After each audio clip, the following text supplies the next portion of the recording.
Hi అండి, welcome to షైనూస్ vlogs. మేము ఈరోజు మీ ముందుకి దేశీ స్టైల్ చికెన్ నగెట్స్తో వచ్చామండి. తింటే సూపర్ ఉంటుందండి. చూసారా ఇలా ఎరపంగానే ఎంత స్మూత్గా విడిపోతుందో. దీనికి మనకి ఏం కావాలంటే ఫస్ట్ చికెన్ కావాలండి. ఒక 1/2 కిలో చికెన్ తీసుకోండి, బోన్లెస్ అయితే బాగుంటుంది.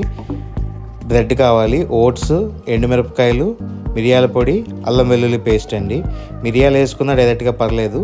ఇప్పుడు మనం ఏం చేస్తామంటే ఈ బ్రెడ్ని చిన్న చిన్న ముక్కలు చేసుకుని మిక్సీ జార్లో వేసుకోవాలి. దీంతోపాటు ఇందాక చూపించిన ఓట్స్ ఉన్నాయి కదా, ఆ ఓట్స్ని మిక్సీ జార్లో వేసుకోండి. దీంతోపాటు ఇందాక ఎండుమిరపకాయలు చూపించాం కదా, ఆ ఎండుమిరపకాయలని ఈ ఓట్స్ బ్రెడ్లో కలిపి వేసుకోండి. తర్వాత పైన మిరియాల పొడి చల్లుకోండి. ఇప్పుడు దీన్ని మనం మెత్తగా ఆడుకోవాలన్నమాట. బ్రెడ్ క్రమ్స్ అంటారు కదా, అలా అయ్యేదాకా ఆడుకోవాలన్నమాట. ఇప్పుడు దీన్ని బాగా మిక్సీ పట్టుకుంటే చూడండి ఎలా వచ్చిందో. ఇది బ్రెడ్ పొడి పొడి కింద అయింది కదా. ఇప్పుడు దీనిలోంచి హాఫ్ క్వాంటిటీ మనం వేరే గిన్నెలోకి తీసుకోవాలన్నమాట.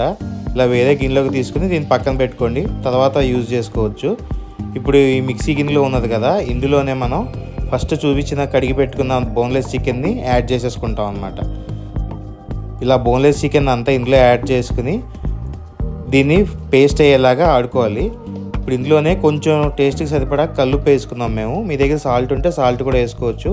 ఇప్పుడు ఇలా పేస్ట్ అయిపోయింది కదా, ఇందులో ఇందాక వేసిన సాల్ట్ సరిపోదండి, కొంచెం వేసుకున్నాం కదా. ఇప్పుడు ఇందులో కొంచెం సాల్ట్ వేసుకుని తర్వాత చిటికెడు పసుపు వేసుకోండి. పసుపు తర్వాత అల్లం వెల్లుల్లి పేస్ట్ వేసుకుంటాం అన్నమాట. తర్వాత కొంచెం కారం వేసుకోండి. ఇందాక ఎండుమిరపకాయలు ఎక్కువ వేసుకుంటే ఈ కారం స్కిప్ చేసుకోవచ్చు. ఇప్పుడు ఈ కారం వేసుకున్నాం కదా, ఈ కారం వేసుకున్న తర్వాత ఈ బాగా మొత్తం మిక్స్ చేసుకోవాలన్నమాట, ఈ పేస్ట్లో పట్టేటట్టు. ఇవన్నీ మీరు పేస్ట్ ఆడేటప్పుడు కూడా వేసేసుకోవచ్చు, కాకపోతే బ్రెడ్ వేసాం కదా అంత టేస్ట్ రాదు. ఇవన్నీ కలుపుకున్న తర్వాత లైట్గా ధనియాల పొడి, లైట్గా గరం మసాలా వేసుకుని మళ్ళీ బాగా కలుపుకోండి. ఇదంతా ఇలా కలుపుకుంటే మంచి టేస్ట్ వస్తుంది అనమాట. ఇప్పుడు ఇలా పేస్ట్ మొత్తం రెడీ అయింది కదా, చూసారా ఇందులో అన్నీ కలిపి బాగా నీట్గా రెడీ చేసి పెట్టుకున్నాము. ఇప్పుడు మనకి ఒక ఎగ్ కూడా కావాలండి. ఈ ఎగ్ ఎందుకంటే కన్సిస్టెన్సీ కోసం అనమాట. ఆ బ్రెడ్ క్రమ్స్ దీనికి కోట్ అవ్వడం కోసం ఎగ్ తీసుకుంటున్నాం. ఇక్కడ ఎగ్ని బాగా బీట్ చేసుకోండి. బీట్ చేసుకున్న తర్వాత పక్కన ఒక ప్యాన్ పెట్టుకుని ప్యాన్లో డీప్ ఫ్రైకి సరిపడా ఆయిల్ తీసుకోండి. ఇప్పుడు ఈ ఆయిల్ తీసుకున్న తర్వాత ఇప్పుడు దీన్ని ఎలా చేసుకుంటున్నాం చూడండి. చికెన్ నగెట్స్ని ఈ చికెన్ పేస్ట్ అంతా ఉంది కదా, ఈ షేప్లో ఈ విడ్త్తో ఉండేలాగా చేసుకోండి. బాగా మందంగా చేసుకున్నా త్వరగా ఉడకదు, అవుటర్ లేయర్ మాడిపోద్ది అనమాట. ఈ మాత్రం విడుతుంటేనే బాగుంటుంది ఎప్పుడు. సో ఇప్పుడు ఇలా తీసుకున్న తర్వాత ఎగ్లో ముంచి రెండేపులా, మళ్ళీ ప్లస్ ఈ బ్రెడ్ క్రమ్స్లో ముంచి రెండేపులా తీసుకోవాలి. ఇలా తీసుకున్న దాన్ని జాగ్రత్తగా తీసుకెళ్ళి మనం మీడియం ఫ్లేమ్లో ఉన్న ఆయిల్లో వేసేసుకోండి. ఆయిల్లో వేసుకుని ఇడ్లీ డీప్ ఫ్రై చేసుకోవాలన్నమాట. లేదు మేము షాలో ఫ్రై చేసుకుంటాము అంటే లైట్గానే ఉన్న ఆయిల్లో రెండేపులా షాలో ఫ్రై చేసుకోవచ్చు. షాలో ఫ్రై అయితే బటర్తో కూడా చేసుకోవచ్చు, కానీ డీప్ ఫ్రై అయితే కొంచెం ఎక్కువ టేస్ట్ వస్తుంది. ఆయిల్ స్కిప్ చేయాలనుకుంటే షాలో ఫ్రై చేసుకోండి, బటర్తో కూడా చేసుకోవచ్చు. ఇప్పుడు ఇలాగ మొత్తం మీ దగ్గర ఉన్న పేస్ట్ మొత్తాన్ని ఇలా నగెట్స్ కింద చేసుకుని ఆయిల్లో ఫ్రై చేసేసుకోండి.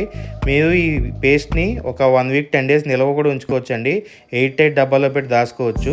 ఇప్పుడు మేము ఇక్కడ కొన్ని మాత్రమే చేసుకున్నాం అనమాట, మిగిలింది దాచుకున్నాము పేస్ట్ని. చూడండి ఇవి బాగా ఫ్రై అవుతున్నాయి కదా, ఇలా నిదానంగా రెండేపులా మీడియం ఫ్లేమ్ మీద ఫ్రై చేసుకోవాలి, లో ఫ్లేమ్లో వద్దు. చూడడానికి ఎంత బాగున్నాయో, అన్నీ ఈవెన్గా కుక్ అయినాయి. ఇప్పుడు ఇలా ఒక్కటి చేతితో తీసుకుని ఇలా తుంపితే చూడండి అసలు ఎంత స్మూత్గా ఉందో. ఇలాగా చేసుకున్న నగెట్స్ని కొంచెం మైనీస్తో కానీ కొంచెం టమాటో సాస్తో కానీ తింటే సూపర్ ఉంటాయండి. అసలు నోట్లో పెట్టుకోగానే అలా కరిగిపోతుంది అనమాట. టేస్ట్ అద్దిరిపోయింది. కన్ఫామ్గా మీరు కూడా ఈ రెసిపీ ట్రై చేసి స్నాక్ కింద ఎలా వచ్చిందో మాకు కమెంట్స్లో చెప్పండి. మా ఛానల్కి సబ్స్క్రైబ్ చేసుకోండి ఇప్పుడు దాకా సబ్స్క్రైబ్ చేసుకోకపోయి ఉంటే.